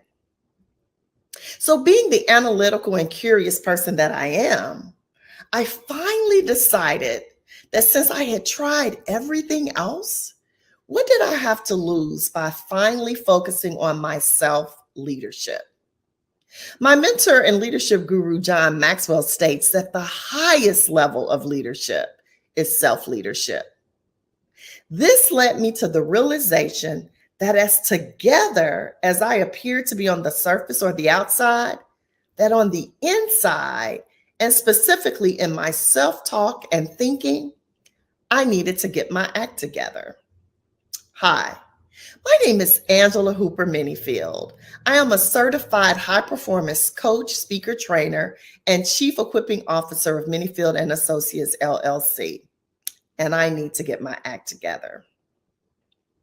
Now, while I don't have at my liberty today enough time to walk you through my entire journey, I am here for two reasons. One, to create a safe space for you to acknowledge that you might need to get your act together as well. And then secondly, to share with you the 3 fundamental tenets to getting your act together if you, that is, desire to have more sustained results in both your personal and professional life. Is that fair? Great. Now, when I talk about getting your act together, I am speaking about 3 specific areas of life. A, attitude, C, communication, and T, thoughts. So let's start with A, attitude. As a senior certified human resource practitioner, whenever I hear someone talk about attitude, I actually chuckle. Think about it. How many times have you either heard someone say or that someone else had a bad attitude? What exactly does that mean? I bet if I asked 5 people to tell me what they meant when they said someone had a bad attitude, they would each give me a different answer. For some people, it means tone of voice. For some, it means poor energy or lack of enthusiasm. And for others, it simply means that another person didn't agree with them. Who has ever been accused of having a bad attitude and found themselves totally clueless? I will have to raise my hand, as there have been times that I have been accused of such by many exactly. And if you were anything like me, you literally had no idea about what the other person was talking about. So why exactly is attitude so important? Attitude, though subjective, again, depending on who you ask, is all about the energy and emotion that we project. It is important because it is one of the key determinants to not only how others perceive and receive us, but also how we perceive and receive ourselves. An attitude is somewhere between a belief, a stance, a mood, and a pose. So if you've got an attitude about something, sometimes it can be hard to change it because guess what? You think you're right. So as leaders, parents, spouses, friends, when we discuss being bothered by someone's attitude, we can actually find ourselves having a really hard time explaining it. So let us quickly talk about a definition that I want us to work within today. Now, for those of you who are taking notes, I want you to actually draw a circle on your paper. Right above it, the word attitude. Now, inside that circle, I want you to write 3 words: think, feel, and do. So again, write the words think, feel, and do. You see, attitude is what or how you think, which affects how you feel, and that impacts what you say and or do. Now, would you agree that that's a pretty good summation of the word attitude? Now, the reason I ask you to put those 3 words in a circle is because I want and need you to know that everyone has their own circle. And some of the things that hang us up in life and that keep us from having our act together is because we are focusing on things we cannot control. But guess what? That's your circle. So that means everything in your circle you control. So no matter what anyone else thinks, feels, says, or does, you can control your circle of attitude by being intentional about what's in your circle. Now, for those of you who think we cannot control this and it just happens on its own, maybe it's fate, it's just how you are, I will leave you with this premise that even the Bible in Philippians 2:5 says, keep the same mental attitude as Jesus. So again, this passage is even telling us that we can control it. Now, John Maxwell wrote in his book, Everyone Communicates, Few Connect, people may hear your words, but they feel your attitude. So I am here to tell you that not only do people feel your attitude, you feel it also. So if you find yourself saying that someone made you mad, sad, or glad, guess what? You have surrendered your power, your joy, and your peace to other people. Now, realizing my attitude was 100% within my control was one of the first steps for me in getting my act together. So the next time things start to go left, remember to focus on what's in your circle, not someone else's. In other words, control your circle. Now, let's get to the C in the act. That would be for communication. Communication is in harmony with A, attitude. Now, I propose that if your attitude or circle is on point, your communication or what you say or display, because again, communication is both verbal and nonverbal, that will be in harmony with what you desire. You see, each of us communicate all day, every day. Communication studies tell us that 93% of our communication is nonverbal. So only 7% of what people receive from us come from the actual words. 7% of communication is verbal. So people are reading our faces, they're drawing conclusions from our body language. Now, most of that is probably erroneous. They're also listening to our tone, our inflection. And John also says, if your face is going to talk for you anyway, you may as well have it communicate something positive. You see, communication is happening all the time. But what I realized wasn't happening was the connecting. And when I say connecting, I am talking about building relationship, rapport, reciprocity, and respect. You see, I realized I was talking or communicating, but I was failing to connect with other people. So when we talk about communication outwardly, that's definitely important, but there's also inward communication. And that's the most powerful. Because think about it, no matter how much time you spend with other people, let me ask you this, who do we spend more time with than ourselves? The answer is no one. We are with ourselves 24/7. So whose words or communications do you really believe is having the greatest impact on you? Yours. That means this is a you and you thing. So during those seasons of really needing to get my act together, I had to begin to pay attention to not only what I was communicating to others, but what messages was I communicating with myself. So again, I take you back to the circle. What are you saying to yourself? I know I called myself names at times like fat and stupid and mean and difficult, antisocial, tired. I said I was sick. But when I think about it, I would never talk to a friend that way. Yet, I say I love myself and I speak these terrible things. So here's your second tip. When you say things to yourself, follow it up with the phrase, as you wish. My coach, mentor, and friend, Paul Martinelli, helped me so much in this area simply by getting me to follow my words and thoughts with the phrase, as you wish.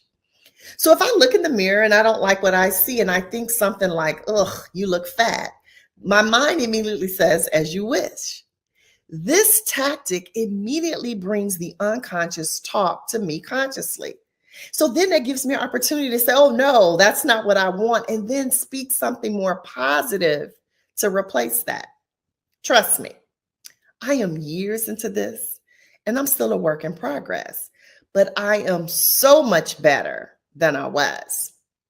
Hey guys, listen, words matter. So let's use them wisely. I can tell you that through coaching and working on my self-leadership for the past 15 years, this introvert that you see before you is so much more intentional with connecting with others. And now I've helped thousands of others do the same. So now let's take you to our last letter, which is T for thoughts. Now, whether that's through Proverbs or authors like James Allen, we're all familiar with the frame that says, as a man thinketh, so is he. As such, we know that we become our thoughts. Now, you might say that's not true, but did you know that your thoughts and words, along with all the other thoughts and words of others, never leave your subconscious thinking? Hence why I love the John quote, until you make the unconscious conscious. So during those seasons of really needing to get my act together, I began to pay attention to not only what I was communicating to others, but the messages that were running my operating system. You see, I learned through coaching that thoughts or beliefs drive behaviors. It's the behaviors that drive my results. Again, beliefs drives behaviors, behavior drives results. None of us can outperform our belief system. So instead of changing our actions to get a different result, we have to first change our beliefs, and then leads to change actions. And if the beliefs are not great, we have to challenge them. We're all familiar with the quote that either a man thinks he can or he can't. Either way, he's right. This quote also brings us right back to the refrain, as a man thinketh, so is he. So you see, all these illustrations about thoughts bring us to the same point. It's our belief system that directs our lives. Now, there are two ways to create a belief system. One is through time and repetition, and the other is emotional impact.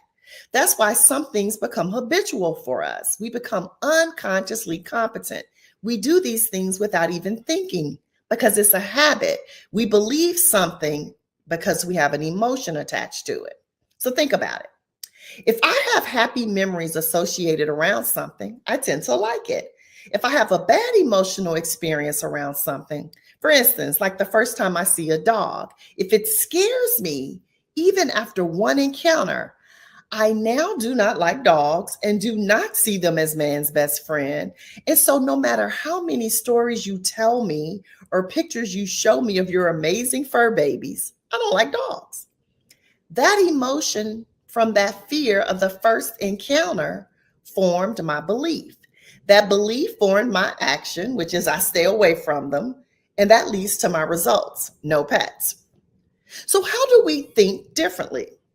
Let's go back to the circle. We actually do control our thoughts, and they can be impacted by a new learning model. One quick way to improve that is with affirmations. But saying something positive one time is not going to affect that unconscious mindset. We also need time and repetition. So that means we must do it consistently and regularly. Philippians chapter 4, verses 8 through 9 tells us to think on things that are good, pure, honorable, etc. Why do you think that? Because thoughts lead to actions. Actions lead to beliefs.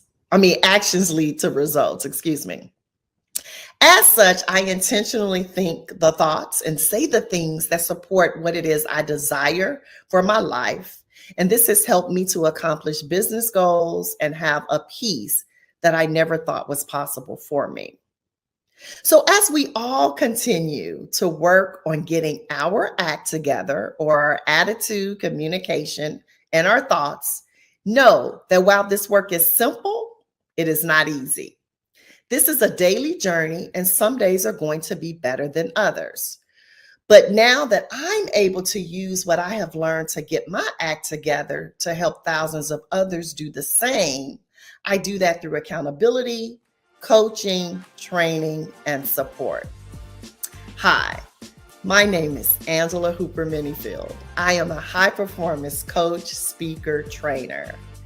And I'm also CEO of Minifield and Associates, LLC. And through my acts, I help other people get their act together. If you'd like a complimentary consultation, find me at www.getyouracttogether.coach. Thank you.